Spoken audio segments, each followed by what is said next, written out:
Our next session will be co-presented by two amazing women in the energy industry, Energy Queensland's Jenny Gannon and Terese Milford.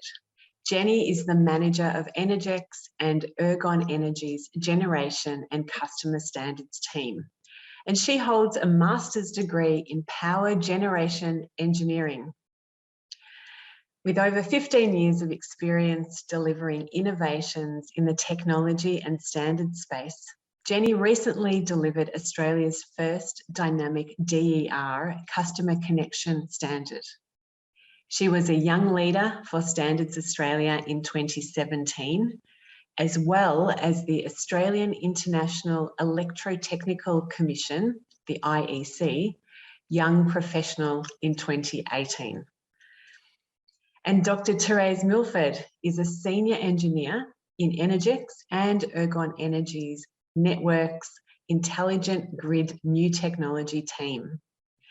She has worked in the area of an intelligent grid for the past 10 years.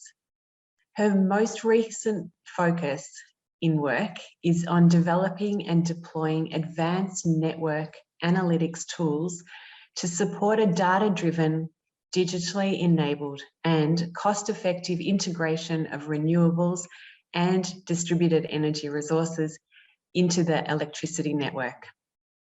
Together, Jenny and Terese will be discussing the way in which Ergon Energy Network and Energex have been working closely with the industry to move from connecting passive distributed energy resources, DER, with very limited smarts, to really enabling a future where the dynamic connection of DER is the norm. Jenny and Terese, thank you for joining us today, and we're greatly looking forward to hearing all about your work and your insights. Over to you. Wonderful. Well, thank you for having us along today. Firstly, at EQL, we're talking about a transformation of connections. And what we're wanting is to empower customers to connect for their futures and for our future, but for everyone's future. What we're looking at is not a situation where customers are just connecting solar today, but also that future where they're going to want electric vehicles, and it's going to change the face of how people connect. We're really hoping that customers can have a no regrets approach to connections. In Queensland, at Energy Queensland, both Terese and I work for Ergon and Energex, which are the distribution companies that cover the whole of the state. We are leading the world along with Saturn in being and having the most amount of distributed energy connected to our networks. We have around 40% of our customers with distributed energy on their roofs in the form of solar at the moment. We're looking at a history where, particularly in our small residential and commercial feeders, customers would come along and we'd allow them to connect, and it was set and forget. That wasn't just for distributed energy, it was also when they were connecting their loads. But in order to get to that future that we're talking about, the 2050 net zero type future, we're going to see penetrations of between 75% of our customers and 100% of our customers having DER. That is going to have to transform the way that we think about connections and the way that our customers think about energy use at their homes. So as part of that, we needed to set up a culture internally to think ahead and work at how we can work on transforming these connections. The first thing we looked at was innovation, allowing our staff the space to innovate and looking at the gaps from a long way out, allowing researching and trials to be underway to move towards that future when the technology was ready. We have to take action. Both Terese and I are engineers, and there's a lot of engineers in our company, and we like to make sure everything's 100% perfect before we move on. We like to find the most optimal solution for every scenario. But unfortunately, when you're talking about millions of customers, you need to make sure you have something that covers a range of customer scenarios, our vulnerable customers, our customers that have like to be early adopters, but we have to enable us to move forward. The technology is coming through thick and fast, and we have to bring solutions to the table today. And we had to change our perspective on engagement. In the past, we would be able to release a distributor standard and there wouldn't, need to be very much engagement with industry. Unfortunately now, because Australia is leading the way in distributed energy, we need to make sure the market is ready to deliver solutions. Certainly from my perspective in the standard space, standards are there to enable innovation, to add value. And, overall, we need to be making sure that each of those industry players are seeing the value stack of connecting to our networks and particularly connecting DER in the future. We have very similar scenario to what's happening in Saffron, continually increasing the amount of solar. We're now seeing that our average solar connection for a residential customer is over 8 kilowatts of solar. In the battery space and the EV space, they're very much emerging, but you can see in the electric vehicle space, that's ramping up a lot faster than our connections of home energy battery storage. So our solution is to look towards dynamic DER. So with this DER, we're talking about distributed energy resources. So everything from your solar and PV and electric vehicles to, in the future, things like hot water systems and air conditioners, pool pumps, anything that can vary its load or generation. What are we trying to enable? We're trying to enable those two-sided markets we've had a lot of discussion about today. That value stack that's going to be coming to customers as they connect electric vehicles, as they connect home battery systems. We need to ensure that security for the overall network, making sure that we can supply in minimum demand times, and when there's event days, the systems are able to survive. And we're looking to future-proof. And this isn't just for future-proofing how we design our networks to get the most value out of how we use our networks, but also that customers can future-proof their installations and their connections that they're making so they don't end up needing to replace equipment very rapidly to respond to the opportunities on the network. What does this path to dynamic connections look like? As we mentioned at the very start, passive DER is where we were yesterday, but now we've started the path towards enabling these dynamic connections. One of the key things I wanted to point out here, which is what Terese is going to be focusing on today, is improving the visibility of the LV network performance is important in order for us to enable dynamic operations, but also to move it towards two-way markets, where you can see as well that we're increasing network visibility and the operational capability of the devices on the network. Once we have all of these systems in place, we'll see a grid where the DER has been optimized. I'm going to hand over to Terese, and she's going to talk to us about one of the innovations that her team's been delivering. Thank you, Jenny. So yeah, at the opening, obviously Jenny's touched on those three key elements that we're adopting to help us, connect for the future. Innovation being one. So my slides here will really walk you through our journey over the past few years, adopting that innovative mindset and starting off by recognizing those gaps. So in order to support the growing penetration of renewables and having seen the types of challenges that started emerging in pockets of the network where we had those high penetrations of PV early on, we realized that network visibility was going to be critical to helping us to plan and manage this renewable transition going forward. So when I use the term network visibility, what I'm talking about is knowledge of how the power is flowing through the network, voltages, currents, power flows, forward, reverse, and that sort of thing. Historically, visibility within distribution networks has been limited, and this is driven in part by the scale and complexity of the networks. So when you consider the size of the network model, if we want a network model which extends all the way down to every single customer connection, we're talking about a model that's in the order of thousands of times larger and more complex than the entire national electricity market model today, which AEMO uses to run the network. So yeah, scale and complexity is a big factor. We also need data from network monitors to supply to the model.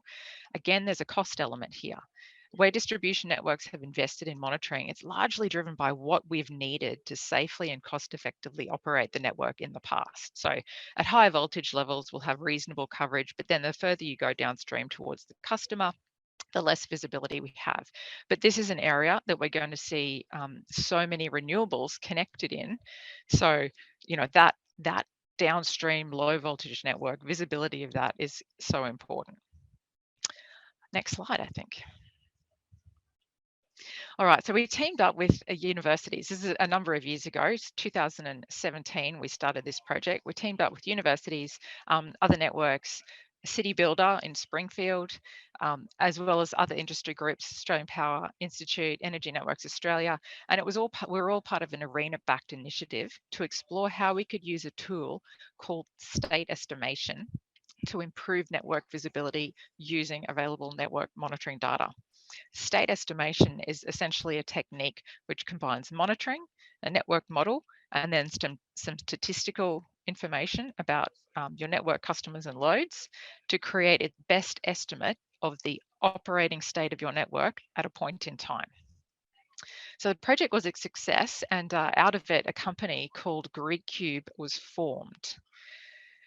If you can click a couple of times, Jenny, I think, yep. GridCube was formed, and they were formed. Arena was particularly keen to have a way to commercialize the outcomes of this work. And so GridCube was the company formed to commercialize the state estimation tool technology. Energex and Ergon have then engaged in a collaborative partnership with GridCube because we want to build this capability internally. This graphic here really helps to convey the pathway we're on with state estimation. So what we're doing is progressing from the situation sort of at the top where we have, as you travel down, we have increasing monitoring available in areas of the network. And that translates to improved visibility of the network through state estimation. So with limited monitors, you feed those into the state estimator and you can sort of get the estimated state is that black line there. When you compare it to the measured state, kind of tracking along it, but a few ups and downs. As you get more monitoring coverage, that estimated state more closely matches the measured state. And you get to this situation where that's good enough without having to have 100% monitoring coverage or data coming back from every single customer all the time. And that's the critical thing with state estimation as well, is that it's using what is available to it at that time. Obviously, there is going to be a lot more monitoring available on the network, but the reliability of that, whether it is coming back to you every 5 minutes, that's going to be variable. Comms networks go down. So you need some, the idea is this is a tool that can help us sort of fill in the gaps if and when required. If you click again, Jenny, I guess, what we're talking about is evolving towards this future where we have more dynamic connections. And so that's, referring to that dynamic export there, away from the situation today where people are on either a full export, partial or nil. And I guess it's really those with partial or nil that we're going to see increasingly into the future as we have networks that are seeing incredible levels of PV penetration already. And so those customers who are late to the piece may be the ones that are suffering from that point of view. So that's why dynamic connections, we certainly see them as being a matter of sort of equity as well as that future proofing. All right, if you can go to the next slide. So aligned with that second element that Jenny brought up at the beginning about, action, and a number of people have sort of touched on this today, that we need to do something, improve along the way.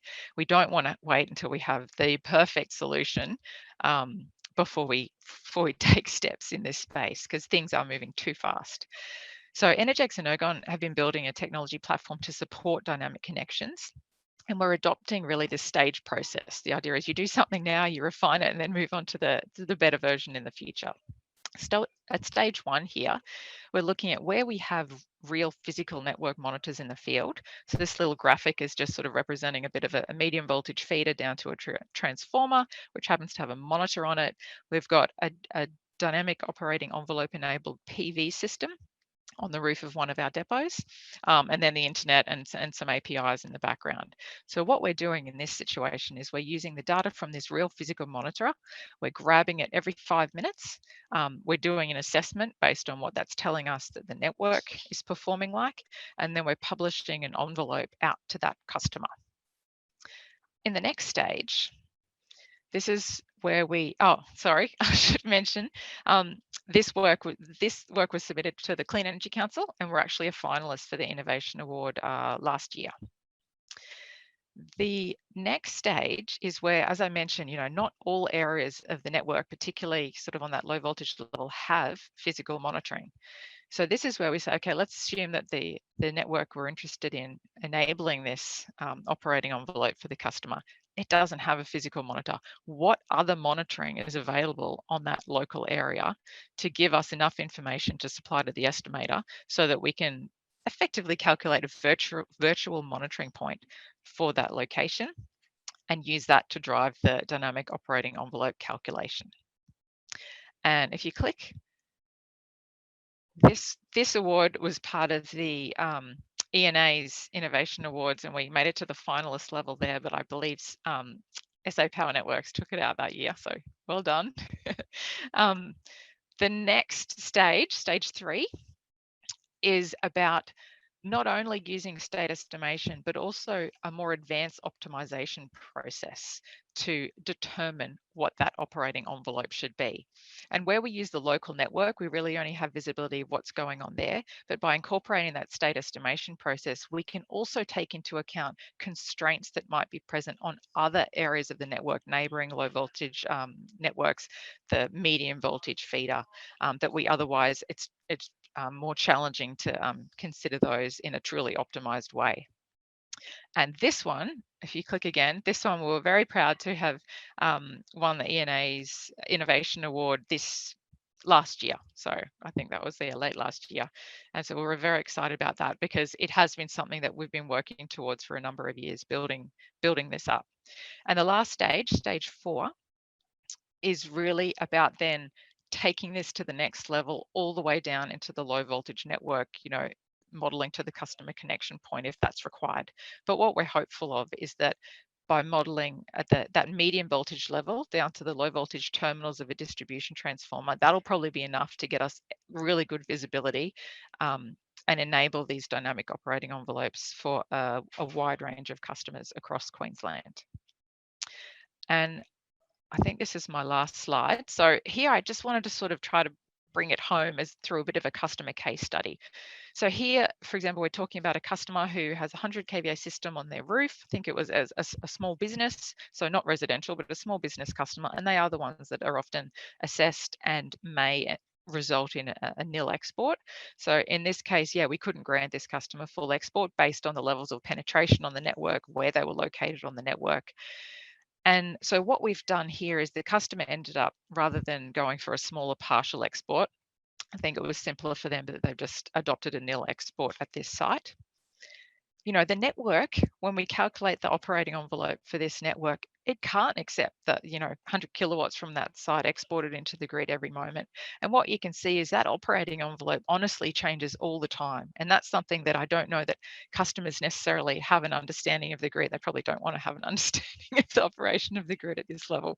But the idea is it's changing all the time. Voltages, power flows, constantly moving and changing. So, that harks back to what Brendan mentioned, is that, this dynamic approach or flexible approach is trying to tap into that underutilized capacity when it's there. So, this green shaded area, you can see that network, while it couldn't handle 100 kilowatts all the time, there's certainly a lot of the time where we could handle export from that site without causing any problems on the network. And I think I'm handing back to you now, Jenny. Thank you. Wonderful, thanks, Terese. So yeah, I think that Terese very well explained to us there that we're doing a lot more now at that low voltage level, and that's talking to our customers. We want to know what our customers are doing. We need to know what they're doing so that we can enable customers to get the most out of our network. And Brendan talked about that as well. So yeah, it's certainly a new way of thinking and a new way of working in our businesses. So innovation and action has really helped. What we're doing is touching a whole lot of areas in our business, and that requires a whole lot of different expertise. And this is why Terese and I are presenting together. There's kind of 4 key elements to delivering this type of solution, and one of them is systems. And we have our operational technology engineers working on a 2030.5 utility server, and this is a new innovation. This is only a few companies working on this in the world at the moment. So some great work going on there to bring 2030.5, which will be the customer standard for communication. It's low cost, just over the internet, and this is a great way to communicate with customers. When we start talking about other ways to connect that are more reliable, like SCADA, we're talking about very expensive solutions that just aren't cost effective. So the important thing was to come up with a standard to use in that space that was cost effective and valuable for customers. And we'll be moving in that space, like we said, getting more monitoring and moving into what we call the DERMS, and that will be an advanced system that's looking at our network, drawing in information from the work that Terese is doing, drawing in information from all those different network monitors, and making some decisions about what dynamic operating envelopes are published back to the utility server. In the standard space, as we said, we've released some new dynamic standards, and I'll have a chat about what we did in that space in a second. But the main things as well, we've been involved with the national industry, and new CSIP type standards have come in that allow us to work with this 2030.5 standard. In the connection space, we didn't have to do a lot in the past, but now we're moving into that space where we've got these connection solutions, we're delivering contracts, we're updating our customer portal, so it's nice and easy to select the types of things that you might like to do for dynamic, and we're moving into that huge education phase. That will be of industry partners like our electrical contractors, like our engineers that are providing those services for customers, and the customers themselves, as Brendan spoke about. And as you can see here, DOE is something that we started a long time ago. This is dynamic operating envelopes, the limit that we push those maximum or minimum amounts within that range, how much export you can have, how much import you could have.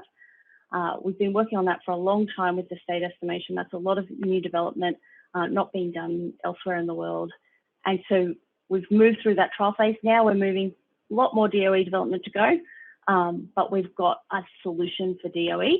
State estimation will come along in the future. We're using it on limited feeders at the moment. And once we get all of those solutions in place over the next few years, the system will be a lot more optimized for customers and really be ready for electric vehicles and battery type technologies. So how do we consult with our customers? Well, we released a consultation paper in December 2020, so we've been talking for a while, and we put our position on the table. It was important. We spoke to a lot of industry partners, but we let industry know what we were planning, that we wanted to go with 2030.5. We asked whether that would be a suitable standard for communicating with customer devices. We got a lot of response from industry, 31 submissions, and overwhelmingly people were happy with that approach. They saw the benefits, there were other options, but they thought that overall this would be the best approach. They were very happy with the idea of us bringing dynamic connections in, and they saw the benefits that this could offer. And as I mentioned before, industry was already working through a few ARENA projects on this implementation guide for how we would use the 2030.5 standard in Australia. And that work was given a little bit of a boost by our interest in using it, and they delivered that standard late last year. So we've delivered these new standards. We're still working on our one for isolated communities, but these two new standards have been introduced for customers to connect with dynamic connections. And we did a second consultation paper as part of that. So we released these all as drafts, and then we've consulted with industry again to just check in and make sure that we were delivering a solution that was going to be suitable for industry. Overwhelmingly with that communication, we just got positive responses again. People are keen to keep seeing us deliver the standards, and they were very happy to receive the standards. This is the overall basics of how the standards work and how that interaction with the customer works. As we mentioned before, dynamic operating envelopes, these dynamic limits are published in the way that Terese was talking about before. We have a fixed limit, so it's a new concept. We just gave a setting before. Now we have a dynamic setting and we have a fixed setting. The fixed setting is for when you lose communications. And what we've done is we plan on using 1.5 as a fixed limit, the same as SAPN. But right now, we're offering customers a no regrets path until our registration system to our utility server is available. So we'll offer them the same amount of export that we would have always offered them, but with that ability to move up and down as the network advisors when they're working in a dynamic mode. From a compliance perspective, again, we're going with a bit of a no regrets approach. Right now, there isn't anything that's certified to the CSIP Oz standard. So we're using the CSIP standard. That's a California standard, and there's already that's already operating in California. So there's already products that can deliver to that solution, and it should be fairly easy for people to take the opportunities offered with CSIP Oz to move their system to CSIP Oz when that's available. And so this overall solution for a customer is really that they just need to have a good Wi-Fi connection, have their solution on the internet, and have something that's capable of working to this 2030.5.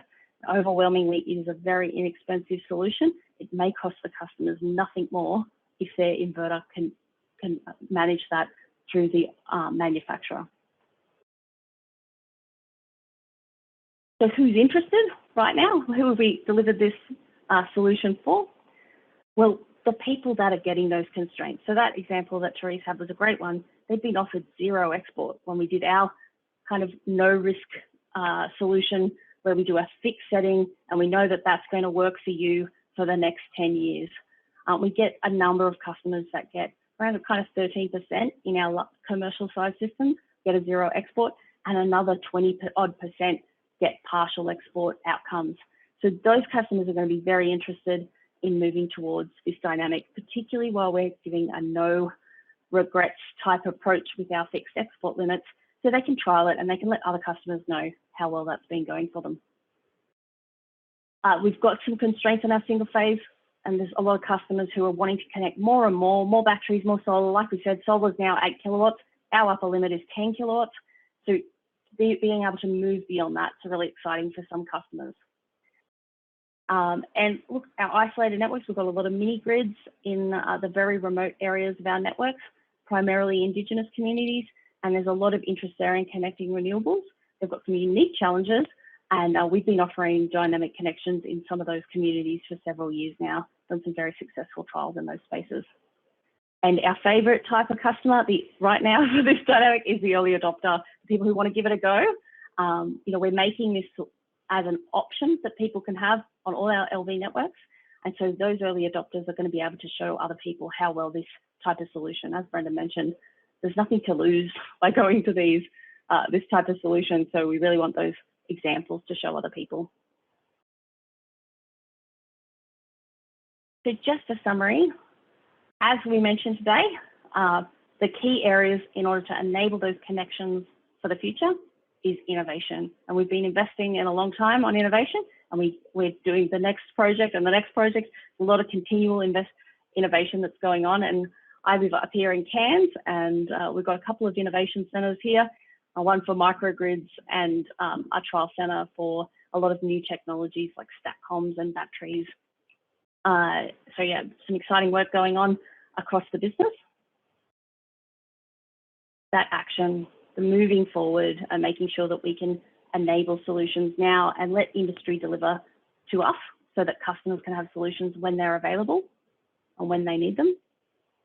And overall, a new approach to engagement. And a great example here is some work we're doing in our load connections. All of our load connections have to go through what we call our service and installation rules. And that applies to generation connections as well, but it's a base connection standard. In the past, we haven't ever sent it out to public for comment when we've done changes to it. So now we're looking at consulting, we're going to have consultation papers, we're going to be just looking at it a new way, because the way people connect and those decisions they make when they're investing their money on their new house or an upgrade to their house really drives the outcomes that they can get in the future.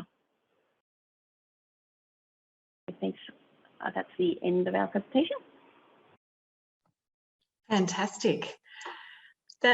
Brilliant presentation. I am so impressed with the work that you're doing. I'm sure that everybody here in the audience today would like to know, was that award heavy when you walked across the stage to collect it?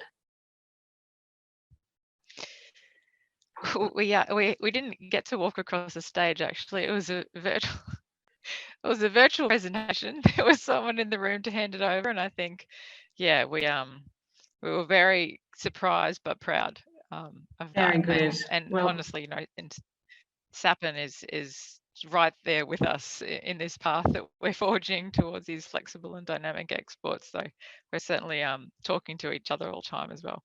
very good, very good. You both talked about future-proofing. Dynamic connections sound good for the network, but will they really benefit customers, and especially in far north Queensland and the different segments of customers that you have?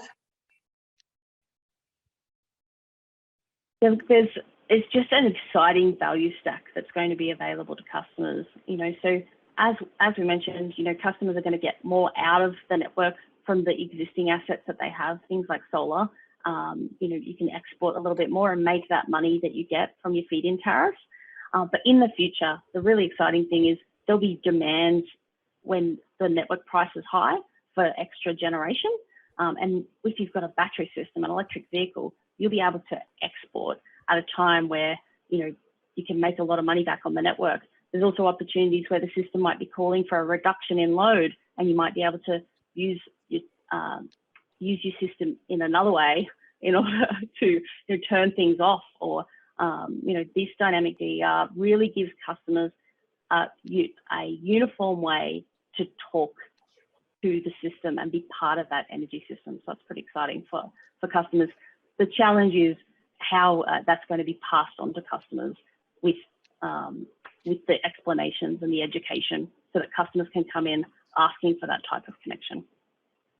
Do you think that will be challenging for the customers, or do you think that the industry will have it in hand? And I know that we've heard about the use of infographics and in simple, effective marketing. And do you think that will be a good solution for residential customers to understand this challenging technology piece? Definitely. I think that customers are really looking for that kind of bottom line. So if there's already opportunities to participate in these markets now, and you can get kind of a good deal on a battery system if you go through certain product suppliers. So it's about those opportunities. It's about creating opportunity so that these products and solutions can come on board. And it's like anything, if industries don't adopt it, if some of the people think it's a little bit too hard for them, they may miss out on the market in the future. I think just to add to that, the customer, having customers having a better understanding about their energy usage as well, so that they can sort of understand what is the right products for them when installers are, say bigger, that may not be the best thing for everyone. So to understand that, and one thing that we've really sort of learned, I guess, as well, is even the basics of what is energy versus demand, because they're two different things, particularly to a network. And demand is really coming back to how much power we need to push through at that point in time, and that really drives the amount of money that we have to invest in the network. So if we can sort of get customers on board with that piece and understanding some of that time varying nature a bit more, then hopefully that'll help them to understand, okay, yeah, this dynamic connection is going to be good for me. Fantastic. Look, thank you, Terese, and thank you, Jenny.